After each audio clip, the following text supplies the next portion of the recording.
one of the cool things about combining in the dark is you get to see a lot of stuff you wouldn't in really sharp relief. In a sense, you get to see things you didn't see before because it's a different perspective.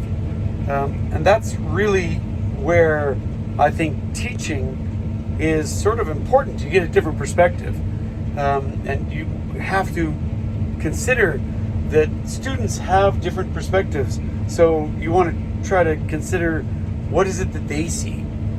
That's part of understanding transactional distance. You don't see the same thing as a teacher because you already know the content. Anyway, in terms of combining, I think it's really cool because you get to see the plants in clarity. You can see all your instruments really clear. Everything that the light touches. So,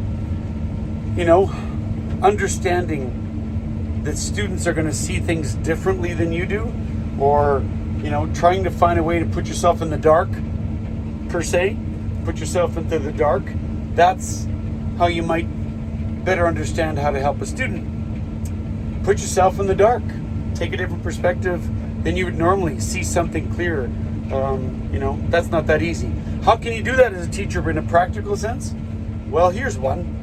Why don't you try doing something that you never did before and do it with the students? So, for example, maybe try a new AI tool or something like that, and literally just try something you haven't before. Not knowing the outcome, you might fail in front of them.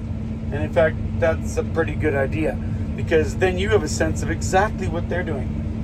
I tend to do that in all my courses. I try to find something that I haven't done before and take a chance and do it.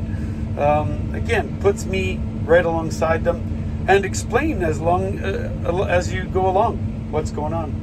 Anyway, you can see the combining here, pretty cool. I'm seeing things in a completely different way.